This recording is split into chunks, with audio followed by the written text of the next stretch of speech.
गौतम ने अपनी पत्नी को भी शाप दिया, दुराचारणी, तू भी यहाँ कई हजार वर्ष तक केवल हवा पीकर या उपवास करके कष्ट उठाती हुई राख में पड़ी रहेगी। समस्त प्राणियों से अदृश्य रहकर इस आश्रम में निवास करेगी। जब दुर्धर्ष दशरथ कुमार राम इस घोर वन में पदार्पण करेंगे, उस समय तू पवित्र होगी।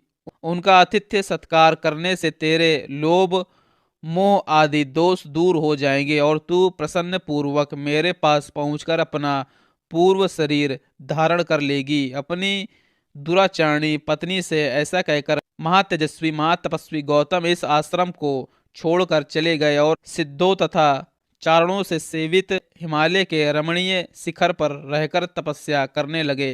तदंतर इंद्र अंडकोश से रहित होकर बहुत डर गए। उनके नेत्रों में त्रास छा गया। वे अग्नि आदि देवताओं, सिद्धों, गंधर्वों और चारणों से इस प्रकार बोले, देवताओं, महात्मा गौतम की तपस्या में विघ्न डालने के लिए मैंने उन्हें क्रोध दिलाया है।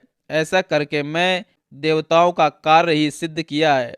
मुनि ने क्रोध पूर्वक भारी शाप देकर मुझे अंडकोश से रहित कर दिया है और अपनी पत्नी का भी परित्याग कर दिया है। इससे मेरे द्वारा उनकी तपस्या का अपहरण हुआ है। यदि मैं उनकी तपस्या में विघ्न नहीं डालता तो वे देवताओं का राज्य ही छीन लेते। अतः ऐसा करके मैंने देवताओं का ही कार्य सिद्ध किया। इसीलिए श्रेष्ठ देवताओं, तुम सब लोग, ऋषि समुदाय और चारणगण मिलकर मुझे अंडकोश से युक्त करने का प्रयत्न करो।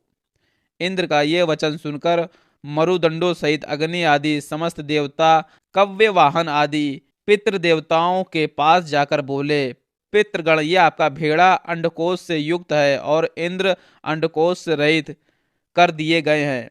अतः इस भेड़ के दोनों अंडकोशों को लेकर आप शीघ्र ही इंद्र को अर्पित कर दें। अंडकोश से रहित किया हुआ ये भेड़ा इसी स्थान में आप लोगों को परम संतोष प्रदान करेगा। अतः जो मनुष्य आप लोगों की प्रसन्नता के लिए अंडकोश रहित भेड़ा दान करेंगे, उन्हें आप लोग उस दान का उत्तम एवं पूर्ण फल प्रदान करेंगे।